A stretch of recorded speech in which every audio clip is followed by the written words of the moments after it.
Hi, I'm Dr. David Hargroder, and I want to welcome you to this presentation, Winning the Weight Loss Battle for Life.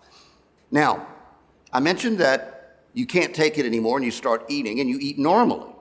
Well, one of the things that also adds to this problem of losing weight and keeping it off is as you're losing weight, your body, in order to sort of protect itself, goes into kind of a hibernation mode.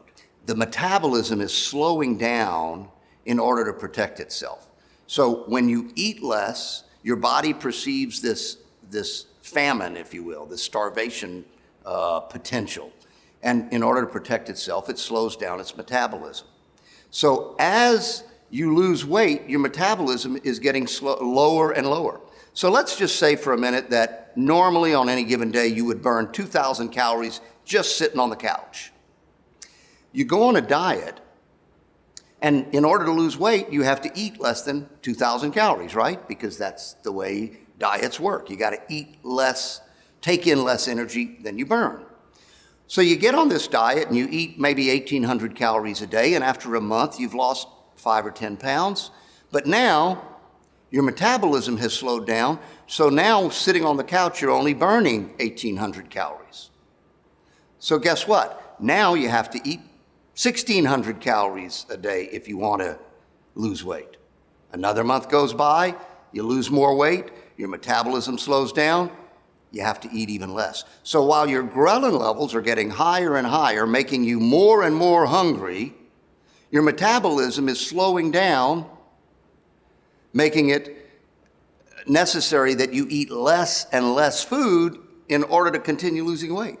And so you can see where that combination is almost impossible to overcome.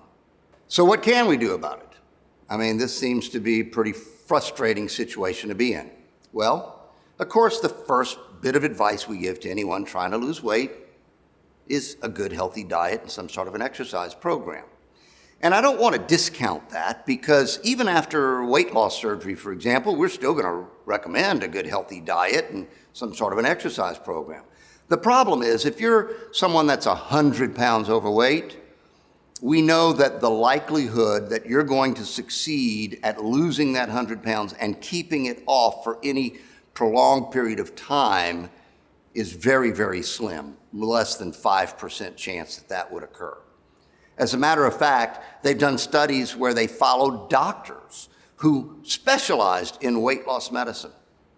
And even under a doctor's supervision, the likelihood that you're going to be able to take your weight off and keep it off with whatever diet the doctor prescribes or exercise program or even medication is about 5%.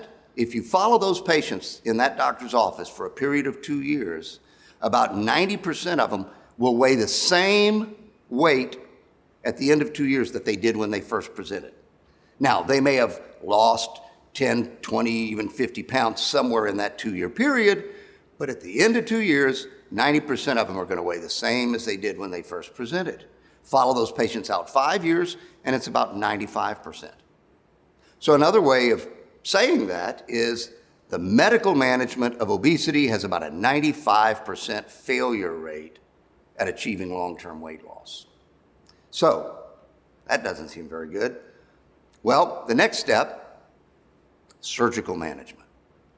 And the good news is the surgical management of obesity can have up to a 95% success rate at achieving long-term weight loss, and up to a 95% success rate at eliminating or at least controlling or improving various medical conditions that tend to go along with your weight.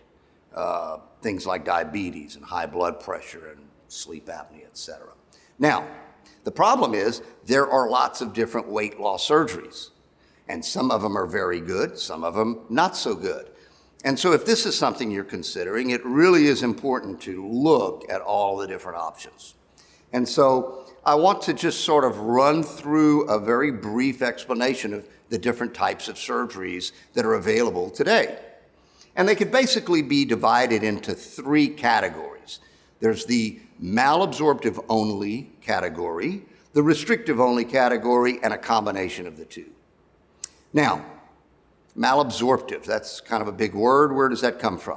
Well, if you understand that your small intestine is where you absorb all of the calories and nutrients from the food that you eat, then a malabsorptive procedure is one that interferes with the absorption of those nutrients. So essentially, it's a bypass of your small intestine. Now, there really aren't any truly pure malabsorptive procedures done today, but that's where it all started. It started with a bypass of a portion of small intestine. And so the biliopancreatic diversion and the jejunal-ileal bypass, those were two kind of historic procedures that were primarily malabsorptive and later abandoned because patients had problems with,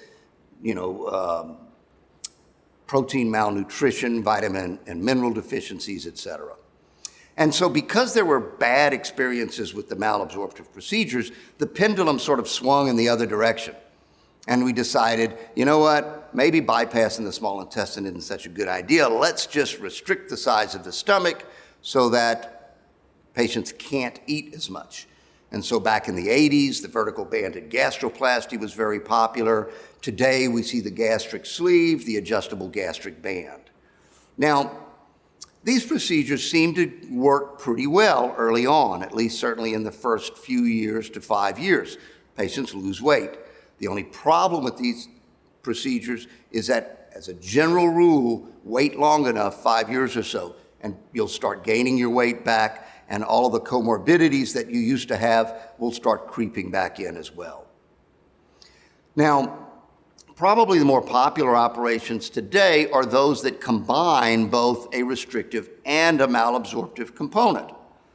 And so we see the Roux-en-Y gastric bypass, probably considered the most common and popular of all the bypass procedures that are done today. Very good operation. The biliopancreatic diversion was sort of modified, and now they call it the biliopancreatic diversion with a duodenal switch. Also a very good operation. So good, I think it ought to be reserved for the super morbid obese because it still carries a higher risk of some of those complications of malnutrition and vitamin and mineral deficiencies than some of the others, but nonetheless, a pretty good operation. Technically very challenging, but a good operation. Now, the mini gastric bypass is the operation that I personally perform, and it's one that I've been doing for about 15 years now. It's a nice combination of both a malabsorptive and a restrictive component, and has the extra benefit that the technical simplicity of it makes it easily reversible or revisable should some problems or issues come up down the road, unlike a lot of the other operations that are absolutely final.